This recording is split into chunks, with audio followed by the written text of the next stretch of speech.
Astaghfirullah Rabbal baraya. Astaghfirullah minal khataya. A'udzubillahi minasyaitonirrajim. Bismillahirrahmanirrahim. Assalamualaikum warahmatullahi wabarakatuh. Alhamdulillahi rabbil alamin, wassalatu wassalamu ala asyrafil anbiya wal mursalin wa ala alihi wa sahbihi ajma'in. Subhanaka la ilma lana illa ma 'allamtana innaka antal alimul hakim. Rabbi shrah li sadri wa yassir li amri wa halul 'uqdatam min lisani yafqahu qawli. Ya muallima Ibrahim al-hikmata 'allimna, ya mufahhima Sulaiman fahimna, fafahamnaha Sulaiman wa kullan ataina hukma wa 'ilma wa sakharna ma'a Daud al-jibali yusabbihna wat-tayru kunna fa'ilin. Ya rabb Sulaiman wa ya rabb Ibrahim wa ya rabb Musa wa Isa wa ya rabb Muhammadin sallallahu alaihi wasallam, akhrijna min zulumatil jahli wan nisyan bi rahmatika ya arhamar rahimin. Allahumma zidna ilma warzuqna fahma bi rahmatika ya arhamar rahimin. Allahumma nawwirna bi nuri ilmik wa ab'idna nisyan bi rahmatika ya arhamar rahimin. Allahumma rzuqna fahman nabiyyin wa hifzal mursalin wa ilhamal malaikatil mukarrabin bi rahmatika ya arhamar rahimin. Alhamdulillahi rabbil alamin. Alhamdulillah, sama-sama kita memanjatkan kesyukuran kepada Allah Subhanahu wa taala, keizinan daripada Allah Subhanahu wa taala. Pada pagi ini kita ditemukan lagi, mudah-mudahan kehadiran kita di rumah Allah Subhanahu wa taala ini akan dicatatkan dengan satu kebaikan amalan kita yang kita akan bawa di suatu ketika nanti di hadapan Allah Subhanahu wa taala, insya-Allah. Dan hari ini kita sambung dalam Riyadhus Shalihin kita masuk pada bab baru, iaitu bab fil amri bil ma'ruf wan nahyi 'anil munkar, iaitu bab menyuruh membuat kebaikan dan melarang daripada melakukan kemungkaran. Ibu-ibu, ayah-ayah yang dirahmati Allah Subhanahu wa taala, kita sekarang berada dalam bulan Muharram, bulan Muharram, dan selamat tahun barulah, tahun baru hijrah kepada ibu-ibu, ayah-ayah. Tahun hijrah ni berbeza dengan tahun Masihi. Kalau kita kira dengan tahun Masihi 30 tahun mengikut hijrah, kita dah 31 tahun. Jadi kalau kita dah berusia 60 tahun ikut Masihi, bermaksud usia kita dah 62 tahun. Jadi saya ni pun dah hampir 5 series lah tuan-tuan. Jadi insya-Allah lah, ala kulihan, tahun baru dengan azam baru, penghijrahan kita daripada baik akan jadi lebih baik, insya-Allah. Jadi kita datang ni semata-mata kerana Allah Subhanahu wa taala dengan menghilangkan daripada kejahilan kita. Kita datang belajar cuma 3 perkara. Yang pertama, kita belajar kerana kita nak menghilangkan ataupun nak belajar daripada tak tahu jadi tahu. Yang pertama itu kita buang daripada kejahilan kita, daripada kita bodoh kita jadilah daripada orang yang mengerti. Yang kedua, apabila kita dah mengerti, kita kena buatlah dengan amalan-amalan yang kita dah tahu. Dan yang ketiga, seandainya kita dah tahu, kita sampaikan kepada orang-orang lain, mudah-mudahan menjadi amal kebaikan kita. Jadi hari ini kita masuk pada bab baru yang saya nyatakan tadi, di mana dalam Riyadhus Shalihin pengarang menyatakan bahawa dia mengajak kita membuat kebaikan. Dikatakan bahawa buatlah kebaikan kerana kebaikan itu membawa kepada kebahagiaan, dan jauhilah kemungkaran kerana kemungkaran itu membawa kepada kebinasaan dan kehancuran. Ini dalam Riyadhus Shalihin kitab pengarang mengatakan sedemikian. Daripada mana yang kita buat dengan kebaikan, maka balasan dia dengan kebaikan. Kita mohon pada Allah Ta'ala dalam kehidupan kita, mudah-mudahan kebaikan kita pertama dengan Islam kita. Biarlah kita dalam keadaan Islam, baik kita dengan Islam, akhir hayat kita pun dengan Islam. Ada orang yang mula-mula Islam tapi pengakhirnya bukan kepada Islam, iaitu kepada kekafiran. Dan alhamdulillah kita ni dalam keadaan lahir menjadi seorang yang Islam. Ayah kita Islam, ibu kita Islam, kita menjadi seorang yang Islam. Mudah-mudahan akhirnya Islam. Yang kedua, jagalah pada diri kita dengan iman. Iman iaitu kepercayaan kepada pencipta, kepada Allah Subhanahu wa taala dengan rasa keyakinan. Dia kata bahawa ilmu yakin ni disebut juga dengan ilmu akidah. Ilmu akidah diambil daripada perkataan akad. Akad ni maksudnya ialah ikatan. Ikatan di antara kita dengan pencipta, hamba dengan Allah Subhanahu wa taala. Ada disebut dengan ilmu tauhid, iaitu ilmu mengesakan Allah taala. Dan yang ketiga ada mengatakan bahawa ilmu iman, iaitu ilmu tentang kepercayaan, keyakinan kepada Allah Subhanahu wa taala. Jadi yang kedua, kita jaga dengan keimanan kita. Mudah-mudahan kepercayaan kita kepada Rabb, pada Tuhan kita, maka mudah-mudahan akan yakin kita segala perbuatan kita, kita kena rasa bahawa Allah sentiasa ada bersama dengan kita. Dan kita kena belajarlah ilmu tauhid tu. Sebab apa? Dengan ilmu tauhid itulah akan memberikan keyakinan kita. Sebab Allah SWT ada sifat dia dengan sifat wajib, mustahil dan juga harus. Jadi bila ada perasaan keyakinan kita, kepercayaan dengan sifat Allah SWT, sifat Allah ni banyak, tetapi digariskan oleh ulama-ulama yang diantara tadi simpulkan dengan 20 perkara-perkara yang wajib. Kat situ bila kita belajar, kita mengerti bahawa kita ni makin lama makin dekat dengan Allah, makin takut kepada Allah Subhanahu wa taala. Sebab Allah ni tak sama dengan makhluk. Contoh dia kita lah ni, bahawa sesungguhnya dengan sifat Allah Subhanahu wa taala yang maha mendengar lagi maha melihat. Kalau dibandingkan dengan kita, kita ini mendengar dan melihat. Kita mendengar dengan telinga, kita mendengar dengan telinga. Tapi ada orang ada telinga, dia tak boleh dengar. Ada orang ada telinga tapi tak boleh dengar. Tapi Allah berikan kepada kita dengan telinga, kita boleh mendengar. Cuping telinga kita ni menahan gelombang. Tetapi pendengaran Allah tak sama dengan pendengaran kita. Kita hanya ada dalam lingkungan likup yang kat sini kita dengar, tapi yang kat rumah isteri kita cakap, anak-anak kita bercakap, kita tak dengar. Tetapi maha suci Allah, Allah SWT dengan sifat yang wajib kita percaya, Allah mendengar bukan sahaja di sini, tetapi di mana-mana sahaja Allah mendengar. Dan kita mendengar daripada luaran orang berkata, tetapi Allah mendengar daripada isi dalaman. Maksudnya dalam hati kita pun Allah boleh dengar. Sebab tu bila kata kita ada iman, kepercayaan, kita makin takut dengan Allah Ta'ala. Sebab Allah sentiasa ada di sisi kita. Jadi itulah sebab tu kita kena datangkan pada diri kita dengan ilmu tauhid. Yang ketiga ialah ihsan. Ihsan apa? Ihsan diambil daripada perkataan hasan. Hasan ni ialah baik. Jadi ihsan ni ialah perkara-perkara kebaikan yang perlu kita buat, yang disebut daripada ilmu tasawuf dipanggil sifat mahmudah.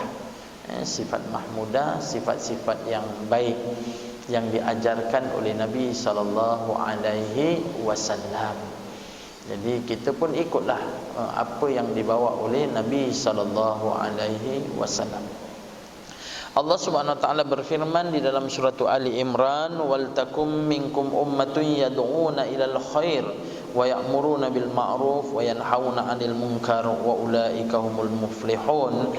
Maksudnya, dan hendaklah di antara kamu satu puak yang menyeru berdakwah kepada kebajikan, iaitu mengembangkan Islam, dan menyuruh berbuat segala perkara yang baik, serta melarang daripada segala yang mungkar, iaitu pekerjaan-pekerjaan yang buruk dan keji. Dan mereka yang bersifat demikian ialah orang-orang yang berjaya. Ini Allah SWT bagi tahu dalam Al-Quran surah Al-Imran. Buatlah kebaikan. Bagi seseorang yang buat kebaikan itu, maka sesungguhnya mereka akan berjaya di akhirat nanti. Sebab itulah kita buat kebaikan selagi mana yang kita mampu. Kita mampu buat kebaikan, dan kita jangan kira dalam keadaan nak membuat kebaikan tu kita tunggu-tunggu. Ada satu kebaikan yang boleh buat, terus kita buat. Kebaikan tu Allah balas dengan kebaikan juga pada diri kita. Sebab itulah dikatakan bahawa ada perkara-perkara yang boleh menyelamatkan kita daripada api neraka. Daripada api neraka. Salah satu daripadanya ialah perkara-perkara kebaikan lah kan. Kebaikan tersebut dibahaskan oleh ulama-ulama. Di antaranya kena ada sifat pada diri kita, iaitu sifat yang disebut ialah layyinin. Sifat layyinin, iaitu sifat layyinin, sifat lembut. Kita ni kena ada sifat lembut. Kita kena jadi orang yang lemah lembut, bukan jadi orang yang lembut. Orang lembut lain, lemah lembut lain. Kita boleh kenal orang yang lembut. Kalau tengok di antara negara-negara yang percakapan dia lembut, di antaranya ialah orang apa? Orang Syria. Orang Syria, orang Lebanon, dia punya bahasa dia lembut. Kalau di Asia ni, di antaranya ialah orang Jawa. Orang Jawa bahasa dia lembut. Tapi bahasa orang Jawa, bahasa Jawa halus lah. Jawa kasar dia kasar, Jawa halus dia lembut. Cakap dia, panggilan dia lembut. Inilah bahasa-bahasa ada orang yang bercakap dengan lembut. Kita boleh kenal orang yang cakap dengan lembut. Kadang kita jumpa dia sentiasa dalam keadaan cakap dia bersopan. Kalau kita tengok orang Jawa, dia bahasa dia kan, kalau bahasa Jawa lembut tu, dipanggil orang pun lembut lah, ditanya pun lembut. Dipanggil bahasa Jawa, kalau kakak ialah you. You tu kalau bahasa Inggeris awak, tapi Mbak You lah. Mbak You ni kakak. Kadang kalau jumpa di antara orang perempuan sama perempuan, dia kalau panggil tu dipanggil you, dipanggil you. Temundi dipanggil lembut je, nak pergi mana. Tapi orang kita lah, orang kita terkadang ada yang kasar, ada yang lembut. Tapi kalau Jawa kasar, lagi kasar lah dia. Dipanggil lek. Dipanggil lek tu maknanya orang yang lebih tua dipanggil lek. Ngondi. Ngondi ni maksudnya nak pergi mana. Tapi ada orang Melayu disebut dengan kata-kata yang lembut. Bang, nak pergi mana? Tu ada yang lembut, tapi ada yang kasar. Mam, gimana? Ini ada orang yang jenis kasar. Jadi jadilah orang yang dalam keadaan lembut. Tengok bapa dengan isteri, suami dengan isteri, ayah dengan anak-anak, ada bahasa-bahasa yang lembut. Mak kita gunakan bahasa yang lembut. Sebab tu kata panggil kita kadang abang, kata along, bahasa lembut. Jadilah orang yang dengan bahasa yang lemah lembut, dan orang yang perilakunya pun lemah lembut. Itu di antara orang-orang yang tak akan dimasukkan dalam api neraka dan dimasukkan dalam syurga ialah orang yang lemah lembut. Salah satu daripadanya ialah sifat Nabi SAW yang berlemah lembut. Inilah sifat Nabi. Sebab tu Nabi SAW diasak oleh orang-orang yang bertanya dengan dia pada Nabi SAW, tapi Nabi jawab dengan lemah lembut. Satu peristiwa kalau tengok cerita tentang pembukaan kota Mekah. Pembukaan kota Mekah, Nabi SAW berada masa tu pada tahun 7 Hijrah, selepas peperangan Khandaq. Peperangan Khandaq ataupun dipanggil dengan peperangan Parit. Masa dalam peperangan Parit ni, Nabi SAW mengambil idea cadangan daripada siapa? Daripada Salman Al-Farisi, orang Parsi, Salman. Dan dia cadangkan gali parit keliling kota Madinah. Besar tu tuan-tuan, kawasan dia hampir berapa kilometer tu, dikepung kawasan kota Madinah. Jadi orang kafir tak boleh masuk. Masa habis peperangan, bila Allah datangkan azab ataupun dengan angin, jadi semua hancurlah tentera-tentera daripada tentera kafir. maka kekalahan dia pulang ke bumi Mekah. Bumi Mekah. Nabi SAW bagi tahu pada para sahabat, kambus semula lubang parit yang telah digali dalam peperangan Handak ni. Jadi masa gali, Nabi SAW bagi tahu, masa kambus, Nabi SAW bagi tahu kepada para sahabat, bersedialah kamu untuk kita pergi satu tempat nama dia Mekah. Mekah untuk apa? Untuk menuruti perintah Allah Ta'ala. Nabi Mas'ud terasa rindu dia dengan tempat lahir dia. 1,400 orang ni, dia bersiap sedia nak pergi mana? Nak pergi Madinah, nak pergi Mekah lah, orang Madinah. Dan berhenti dia satu tempat, berhenti satu tempat namanya Hudaibiyah. Sampailah peristiwa tersebut dengan perjanjian Hudaibiyah. Kemudian bila ada perjanjian Hudaibiyah, di antaranya tidak boleh berperang 10 tahun. Nabi nak menunaikan umrah tahun tu, orang-orang kafir tak benarkan. Dia kata tahun depan baru boleh. Yang ketiga, kalau seandainya pergi umrah tahun depan, datang ke Mekah tak boleh lebih daripada 3 hari. Nabi semua ikut turuti apa kehendak daripada orang-orang kafir.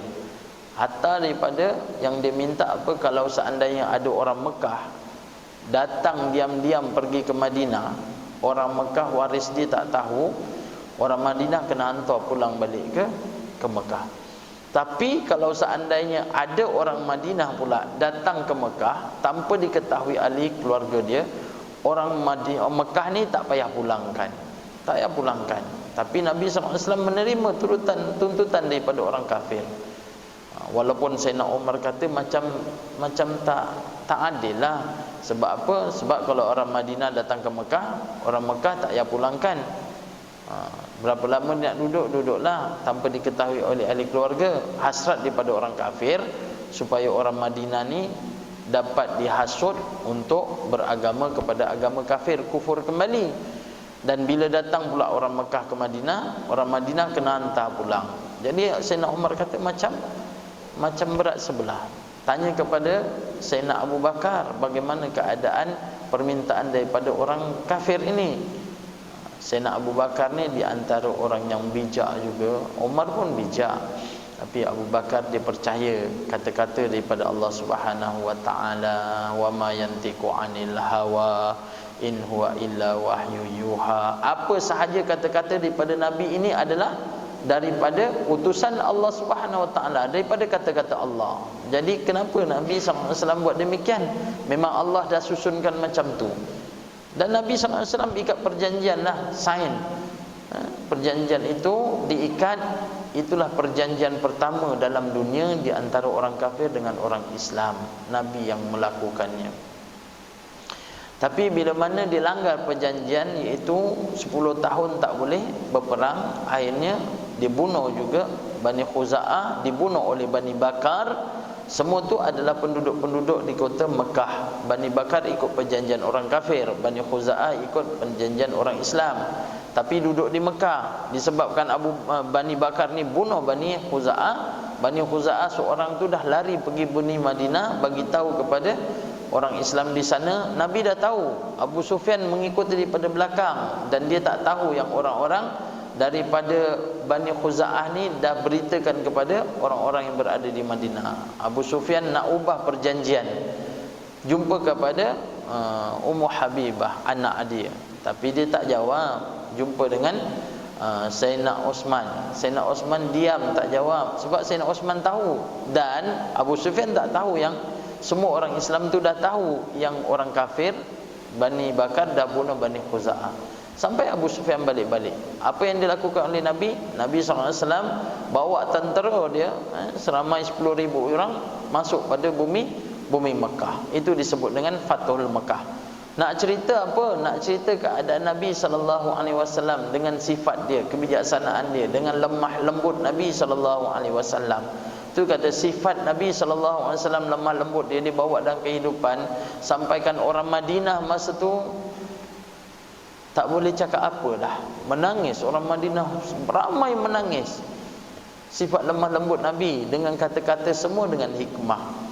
Bila mana orang-orang Islam di Madinah ni dapat mengepung kota Mekah, 10,000 orang. 10,000 orang. Dan yang datang daripada Madinah bukan sahaja asal daripada Madinah, tetapi orang-orang Islam yang asal daripada Mekah berhijrah ke Madinah. Kemudian bersama dengan Nabi di Madinah berperang dengan orang-orang kafir sampai orang Islam ini berjaya mengalahkan tentera-tentera kafir. Kemudian dia balik kota Mekah untuk apa? Tawan Mekah. Ini dipanggil Fathu Mekah. Apa yang berlaku? Kat situ dulu pernah saya ceritakan, Nabi bagi tahu ada 10 orang yang darah dia halal untuk dibunuh. Nabi bagi tahu ada 10 orang halal untuk dibunuh. Walaupun salah seorang daripadanya ialah orang kafir yang dibunuh, iaitu berdekatan betul-betul dekat dengan Kaabah. Dia menyorok di belakang tabir Kaabah. Dibunuh di situ sebab Nabi mengatakan halal. Ada di antara sahabat-sahabat lain yang telah lari sebelum dia masuk Islam. Di antaranya siapa? Wahsy lari sebab Mekah dah ditawan. Wahsy yang bunuh siapa? Sayyidina Hamzah. Sayyidina Hamzah pakcik Nabi. Dia lari mana? Dia lari ke Taif. Ikrimah pun lari. Ikrimah ni siapa? Ikrimah ialah anak Abu Jahal. Anak Abu Jahal dikahwin dengan Hindun. Dia lari pergi mana? Dia lari pergi Yaman. Dulu kan saya ceritakan, dia lari ke Yaman.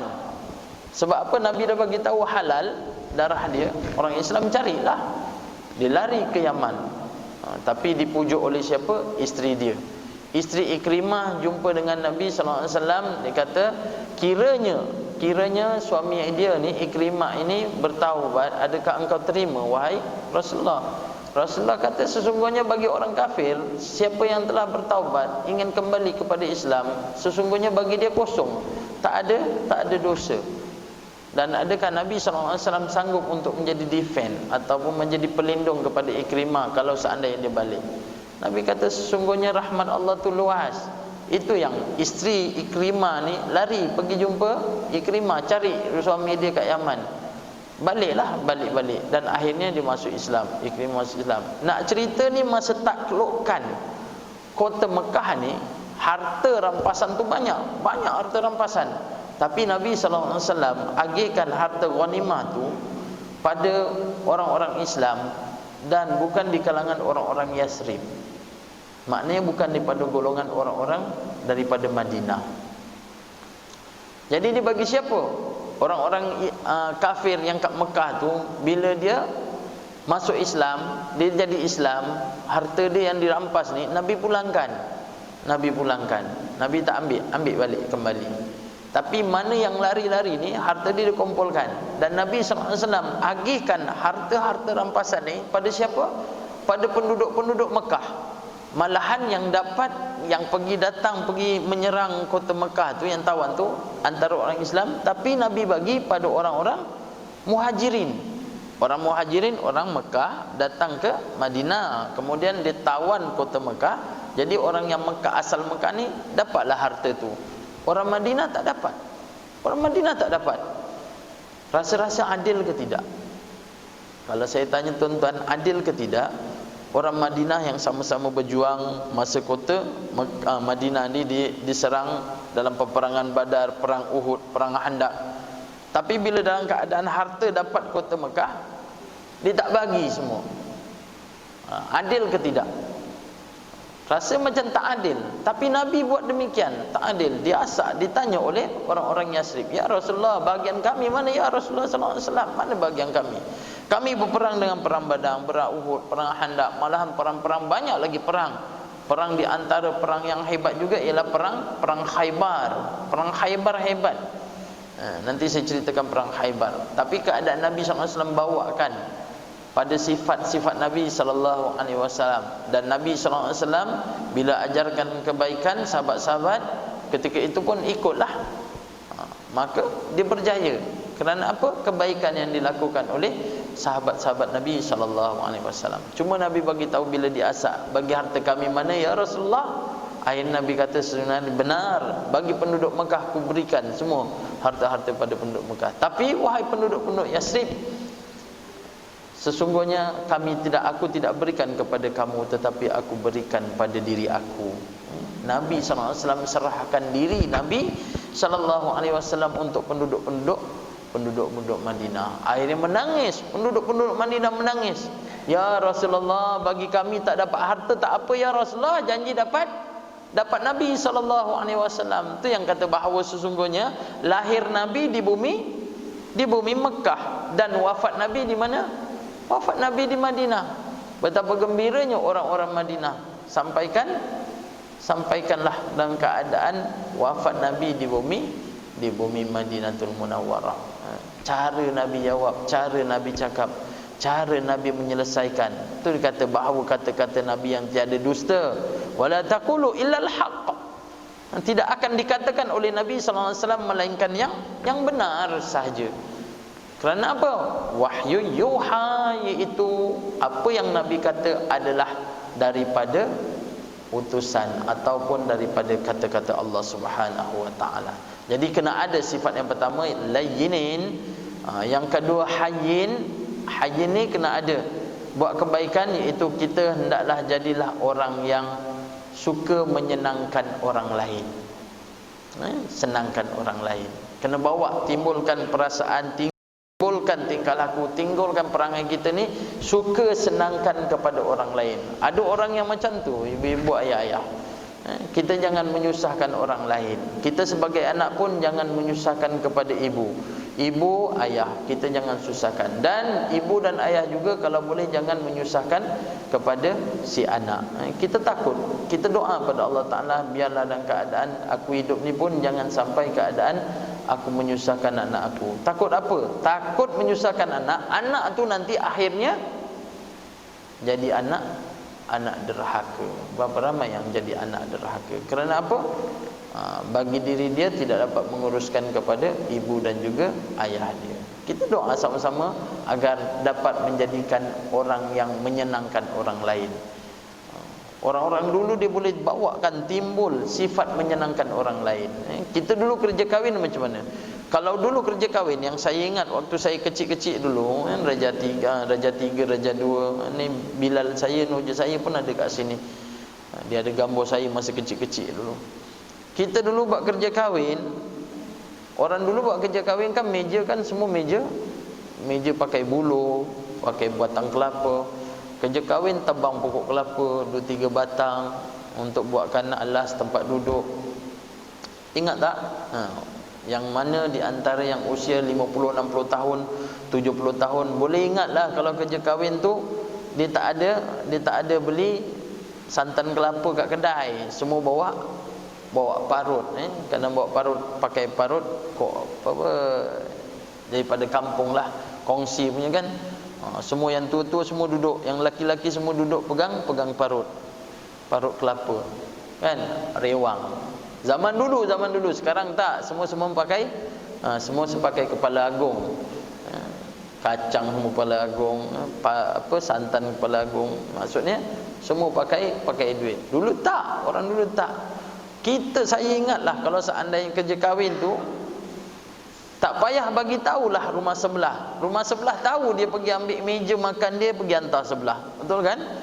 Dululah, masa dulu meja sebelah dia hantar. Bukan satu, keliling semua hantar meja, kerusi hantar. Sebab memang tak cukup. Orang dulu menyenangkan kepada orang lain. Dia punya ukhuwah, kekuatan dia, subhanallah. Memang sungguh-sungguh senang dia. Akhirnya senanglah akhirat dia. Senang akhirat dia.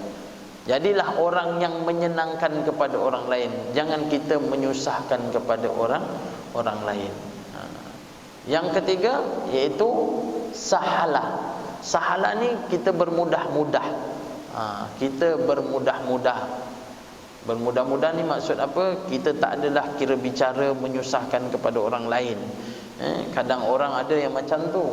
Dia kira nak cakap macam mana? Senang cerita macam tak hidung masin lah tuan-tuan. Tak hidung memang masin lah.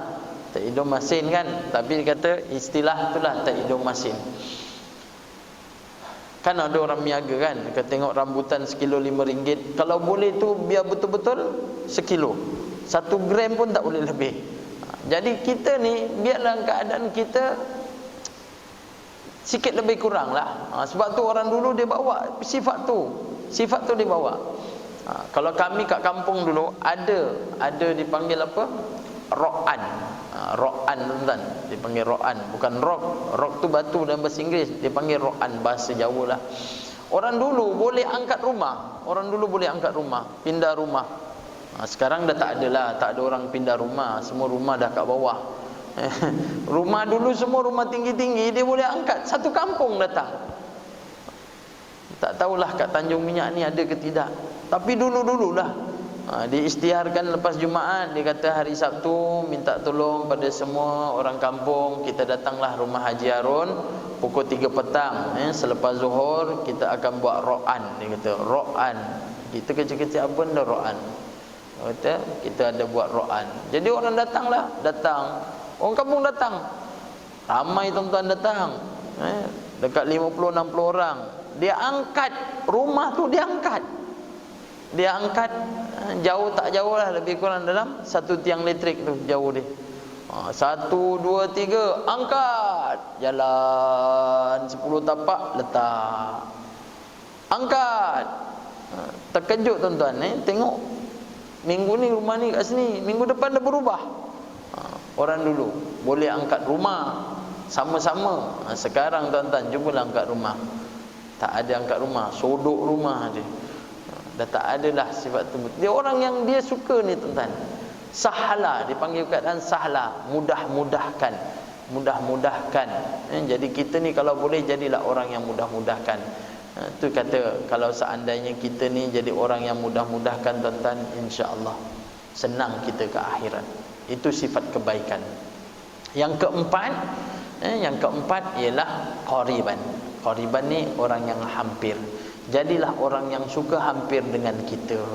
Jadi orang yang suka hampir dengan kita. Kanak-kanak pun suka dengan kita, yang sebaya pun kita pun senang jumpa dengan kita, orang tua pun senang berjumpa dengan kita. Budak-budak boleh jumpa, Tok Imam saya. Jadi budak-budak ni suka dengan kita. Kalau ada sifat tu pada tuan-tuan, itu sifat yang terpuji. Di antara ahli-ahli syurga macam tu. Tapi kalau ada sifat tuan-tuan, budak-budak nampak, budak-budak lari, hati-hati. Sesungguhnya ada sifat yang kat kita ni Allah tak suka. Jadi kita janganlah jadi orang yang bengis, kepada kanak-kanak pun jangan bengis.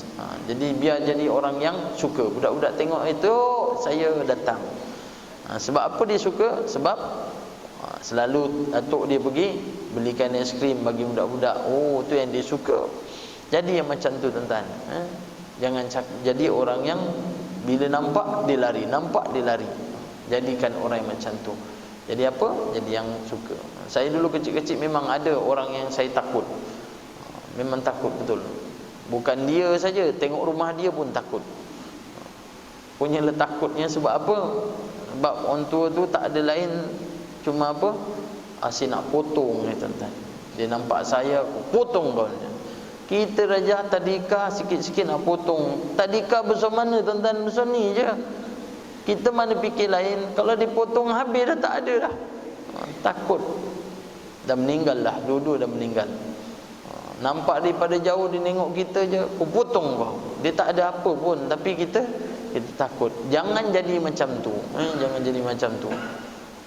Akhirnya dia dah meninggal dah. Maafkanlah. Rupa-rupanya ada yang jenis macam tu. Jenis nak garang je. Jangan jadi macam tu tuan-tuan. Biar orang jumpa kita, dia suka, dia rapatkan kita. Yang sebaya pun rapat dengan kita. Yang tua-tua pun bila kita datang kat dia pun, dia senang kat kita. Jangan kita datang orang pun bubar. Kalau kita datang orang bubar, sudah. Kita datang dia pun boleh cakap, dia dah datang, aku nak angkat kaki dulu. Kalau ada sifat macam tu tuan-tuan, kena ubah. Sifat tuan-tuan tu adalah sifat orang yang tak elok. Tak elok. Jadilah orang yang senang. Tapi bila kita datang, dia datang, alhamdulillah. Aku tenang tengok muka dia pun aku rasa tenang. Tapi kalau tengok datang, dia datang dah muka aku. Muka dia aku tengok, aku dah jadi masalah. Ni tuan-tuan kena hati-hati. Itu sifat-sifat di antara ahli-ahli syurga. Nak buat macam mana? Buat kebaikanlah. Buat kebaikan apa yang diajarkan oleh Nabi sallallahu alaihi wasallam. Sebab Nabi ajar tak ada yang tak ada yang tak baik, semua yang baik-baik. Sebab apa? Sebab keyakinan daripada para sahabat. Jadi kita tengok lagi di mana Allah Subhanahu wa taala berfirman lagi dalam surah Ali Imran, kuntum khaira ummatin ukhrijat linnas ta'muruna bil ma'ruf wa tanhauna 'anil munkar. Yang bermaksud kamu wahai umat Muhammad. Siapa dia? Kitalah. Umat Muhammad sallallahu alaihi wasallam adalah sebaik-baik umat yang dilahirkan bagi faedah umat manusia, kerana kamu menyuruh buat segala perbuatan-perbuatan yang baik dan melarang daripada perbuatan-perbuatan yang mungkar. Ini Allah bagi tahu dalam Quran. Kita ni menjadi umat Muhammad sallallahu alaihi wasallam adalah umat yang terbaik.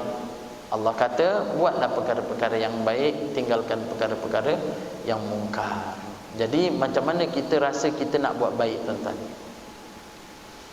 Tu saya cakap tadi, bila kita rasa kita nak buat baik ni tuan-tuan, bila ada keimanan kat kita, bila ada rasa keimanan, keyakinan, akidah kita kuat pada Allah Ta'ala, kita akan senang ni nak buat baik. Memang senang kita nak buat baik. Sebab apa? Allah ada kat kita. Kita nak buat sesuatu, kita nak buat sesuatu tu, Allah sesungguhnya memandang. Nak buat sesuatu, tahu benda tu tak elok, jadi dia tak buat. Yakin. Itu kita belajar dengan sifat Allah Ta'ala.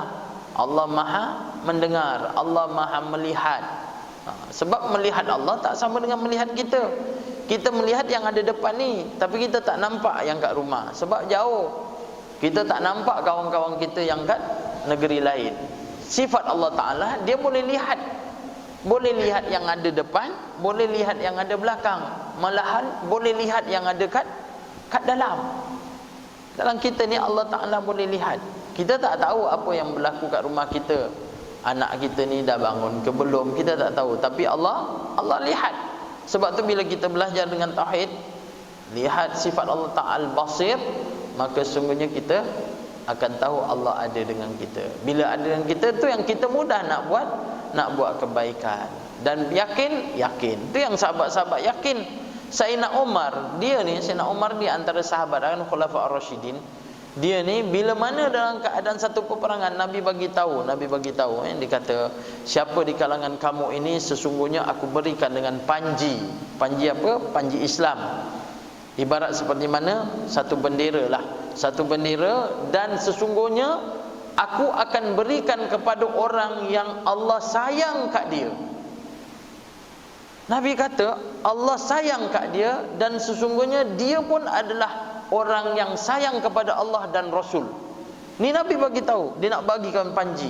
Ibarat seperti mana pedang, ibarat seperti mana bendera, bawa panji Islam. Ini peristiwa bila? Peristiwa dalam perang Khaybar. Perang Khaybar ni apa tuan-tuan? Iaitu dalam peristiwa selepas perjanjian Hudaibiyah, Nabi tak dapat menunaikan umrah, maka Nabi pun baliklah. Balik mana? Daripada Mekah kan? Dia balik ke bumi Madinah. 1,400 orang tu, Nabi kata kita tak balik Madinah, tapi kita pencung pergi satu tempat, nama dia Khaybar. Khaybar ni tuan-tuan ialah satu puak orang-orang Yahudi yang ada di bumi Mekah, di bumi Madinah.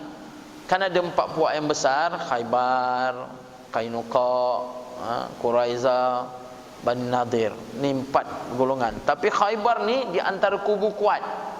Kubu kuat. Orang-orang Rom datang nak serang, tak boleh lepas, tak boleh masuk, sebab dia punya benteng 3 lapis. 3 lapis.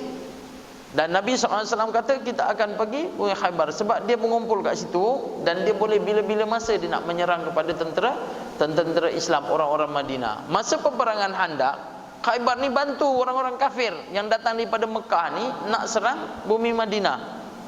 Khaybar bantu. Tu dikata bila Nabi SAW datang sana 1,400 daripada Mekah ni terus pergi ke Khaybar, masa tu dah duduk di luar benteng Khaybar. Tu yang Nabi datang bawakan panji. Hari ni aku akan serahkan panji ini kepada seorang yang cintakan Allah dan dia mencintai Allah dan Rasul.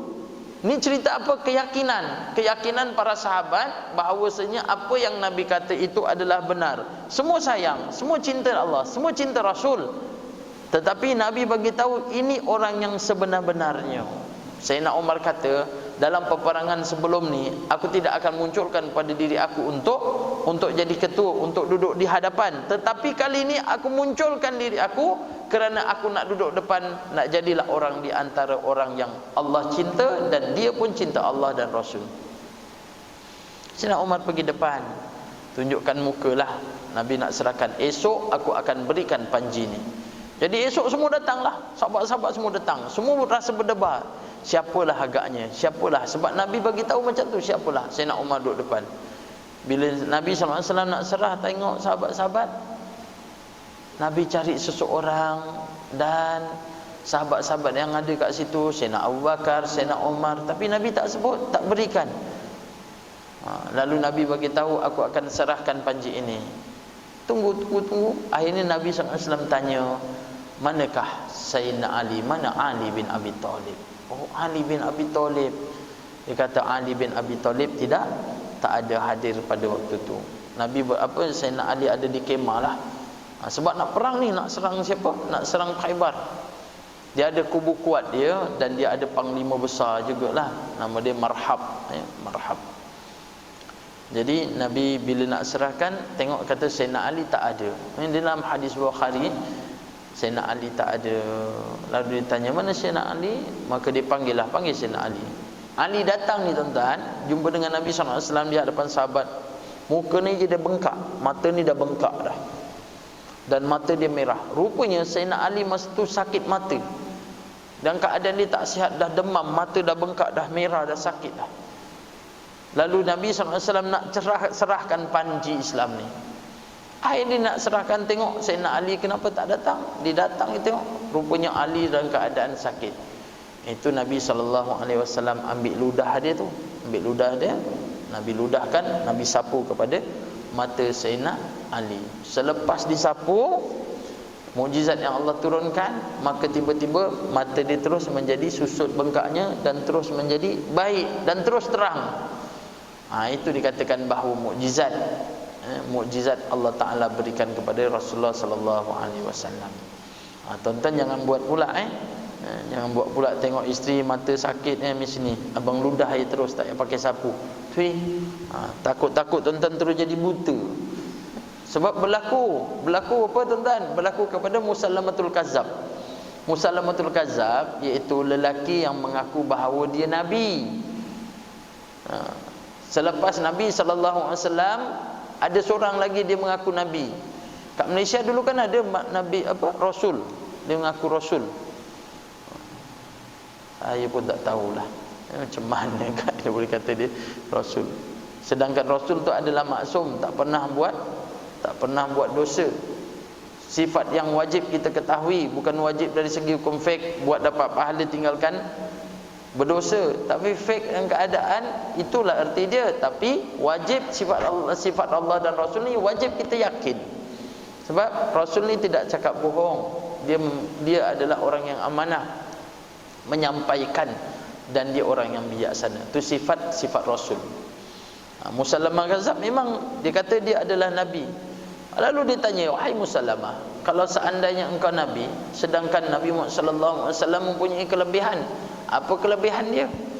Kelebihan dia ni, bila mana satu peperangan Ikrimah ni kan, Ikrimah kena mata dia, kena anak panah, dan ada sahabat di antara yang kena mata anak panah, mata dia dah terkeluar, dan Nabi SAW gunakan air liur ni, air ludah ni, dan masukkan, dan jadi sembuh. Jadi Musallamah kata, kalau seandainya aku pun boleh buat seperti mana Nabi, mata kamu yang keadaan tak sakit, aku ludah ni akan jadi lagi terang. Akhirnya dia ludah terus jadi buta. Inilah Musallamah. Nabi SAW suka bayi, sebab bayi tak ada dosa. Kita boleh kenal orang yang tak ada dosa dengan ada dosa. Sebab orang yang tak ada dosa ni, bau dia sedap, wangi, sedap. Sebab tu bayi kecil-kecil tu, kita tengok cucu kita yang kecil-kecil, bangun tidur pun kita cium. Sebab apa? Sedap bau dia kan.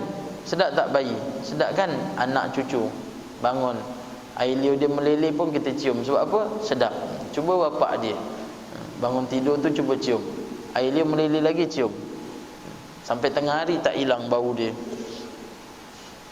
Bau syurga dia lain, tuan-tuan. Jadi Nabi SAW sapukan kepala ni, tuan-tuan. Salah satu daripada antaralah sunah-sunah ni pun sama. Kalau kita melawat orang sakit pun kita pegang kepala dia, sapu kepala dia. Bayi ni disapu kepala dia, rambut dia jadi subur. Musalamah disapu kepala bayi, kepala dia terus jadi botak, tak tumbuh-tumbuh rambut. Sama juga dengan telaga. Telaga yang disurah dengan racun, Nabi SAW ludah, airnya ditawar, maknanya racun tu hilang. Musalamah dia ludahkan pada perigi tu, air perigi tu daripada cantik terus jadi macam air longkang. Inilah Musalamah. Tapi masa dalam peperangan tu, yakin, Ali yakin, saya sahabat-sahabat yakin, air ini diserahkan kepada Ali untuk pergi masuk dalam peperangan. Ali pun masuklah, dia jadi di antara panglima perang lah.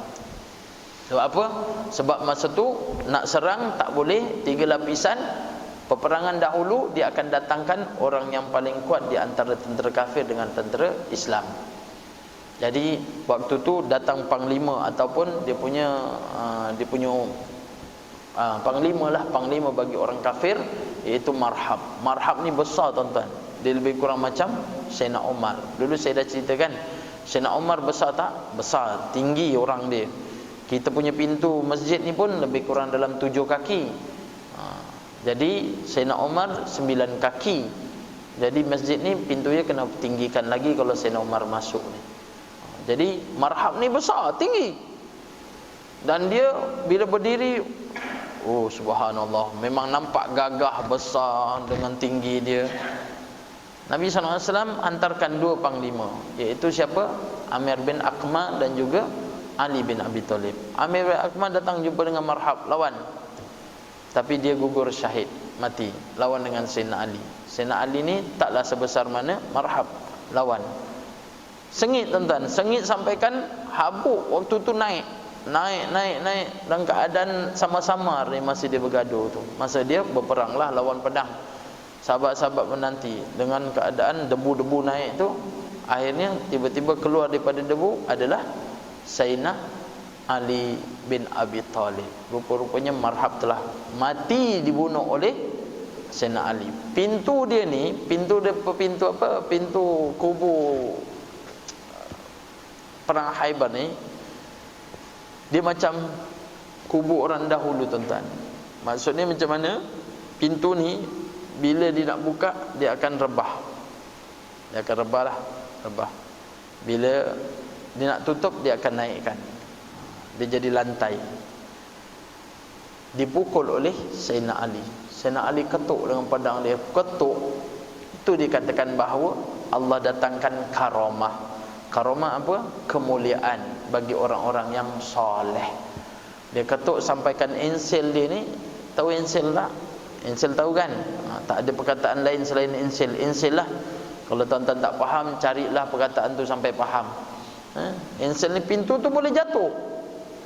Dan pintu tu, insel dia boleh jatuh dan terus jatuh. Bila jatuh tu, tentera Islam masuk dalam peperangan Khaibar dan menang. Sedangkan Rom nak serang Khaibar beberapa kali, tak pernah tewas Khaibar. Macam kita tengok cerita ni lah, cerita tentang Muhammad Al-Fatih, kota Istanbul tu. Kubur dia kuat tu, kerajaan Rom tu, berapa lapis, tinggi dia, tebal dia. Mungkin Tok Imam kita dah pergi Turki kan, tengok tebal dia. Dia punya dinding dia bukan tebal macam dinding ni, tiang ni lagi tebal, lebar dia tu, dengan tinggi dia. Tapi Muhammad Al-Fatih dapat masuk, dapat kalahkan, sampai dapat tumbangkan kerajaan Rom. Itu dipanggil Islambol. Islambol. Tapi kita sebut sekarang Istanbul. Piramli kata Ketambola. Betul kan? Ketambola kan? Asalnya ialah Islambol. Sekarang panggil Istanbul. Piramli Ketambola. Itulah. Bumi apa? Bumi Turki. Sebab apa? Sebab keyakinan. Keyakinan para sahabat, keyakinan di antara orang-orang Islam, apa yang Nabi SAW katakan semua tidak ada dusta dan akhirnya berjaya. Itulah hakikat dia. Maka kita kena yakin bahawa sesungguhnya apa yang kita buat baik tu Allah akan balas dengan kebaikan. Jadi sebab tu kalau ada kebaikan jangan tunggu-tunggu, buatlah baik selagi mana kita mampu. Allah beri kesihatan kan, nak buat baik, buatlah baik. Jangan sampai kita dah kaya baru nak buat baik. Biasanya dah kaya akan jadi lupa.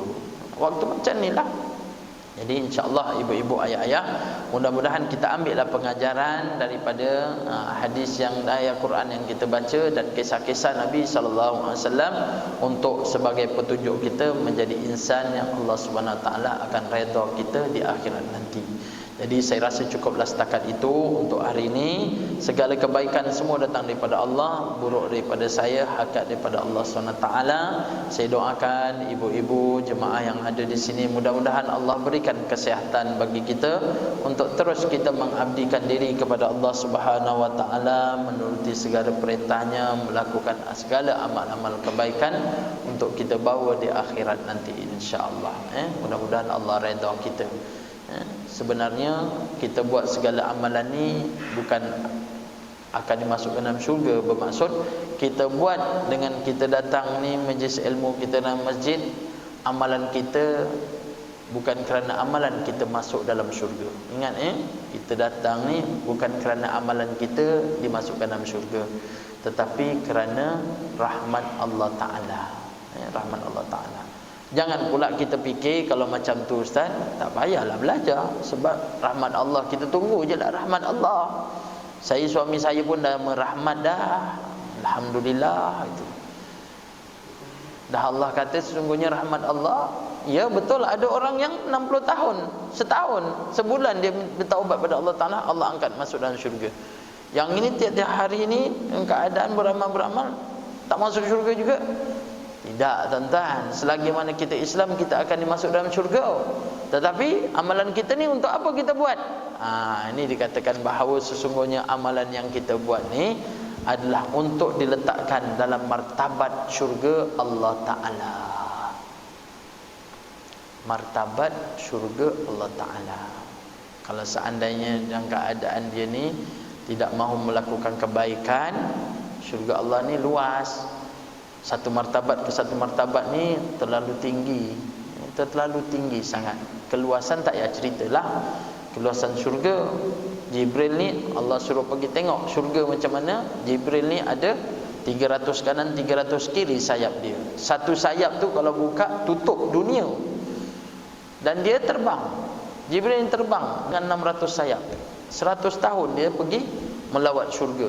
Berehat seketika, berhenti, tanya kepada Allah, ya Allah, dah sampai tak setengah syurga? Suku syurga pun belum sampai lagi. Bermaksud syurga Allah sediakan ni terlalu luas. Yang kita buat amal ni Allah meletakkan martabat-martabat kita. Mudah-mudahan duduklah dalam Jannatul Firdaus nuzulah, letakkan pada syurga yang teratas sekali. Tapi syurga Allah banyak tingkatan. Akhir sekali itu pun subhanallah, syurga Allah dengan nikmat dia. Akhir sekali, syurga yang bawah sekali. Apa dia? Iaitu bidadari seramai 70 orang. Tak payah cerita lagi tuan-tuan. Ni kan bidadari kan pukul 8 tuan-tuan. Jadi insya-Allah dah setakat tu, mudah-mudahan tuan-tuan Allah beri kesihatan, kewalafiatan, kesejahteraan, kita boleh beramal, beribadah kepada Allah SWT. Dan mudah-mudahan saya berdoa dan tuan-tuan sama berdoa, kita akan disama-sama berada dalam syurga Allah Subhanahu wa taala di suatu ketika nanti. Amin ya rabbal alamin. Aqulu qauli hadza wa astaghfirullahal azim li wa lakum. Subhanakallahumma wa bihamdika asyhadu an la ilaha illa anta astaghfiruka wa atubu ilaik. Bismillahirrahmanirrahim. Wal 'asri innal insana lafi khusr illa alladhina amanu wa 'amilus solihat wa tawasaw bil haqq wa tawasaw bis sabr. Alhamdulillahirabbil alamin wassalatu wassalamu ala asyrafil anbiya wal mursalin wa ala alihi washabbihi ajma'in. Allahumma ighfir lana dhunubana wa liwalidina warhamhum kama rabbawna shaghara wa lijamil muslimina wal muslimat bi rahmatika ya arhamar rahimin. Allahumma sif'ana minal bala wal waba wal covid wal fitnati wal maradi wat ta'uni ma la yaghsifu ghairu. Allahumma ja'al jam'ana hadza jam'an marhuma wa tafarruqana min ba'di tafarruqan ma'suma. Allahumma afina min kulli bala dunya wa azabil akhirah wa syarrid dunya wa syarril akhirah. Ghafarallahu lana wa lakum ya karim bi rahmatika ya arhamar rahimin. Wa sallallahu ala sayyidina Muhammad wa ala alihi washabihi wasallam. Alhamdulillahi rabbil alamin. Assalamu alaikum warahmatullahi wabarakatuh.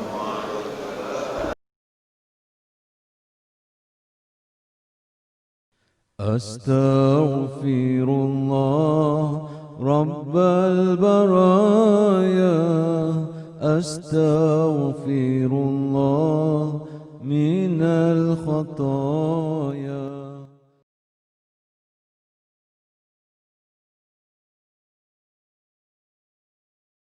Astaghfirullah Rabbal baraya, astaghfirullah minal khataya.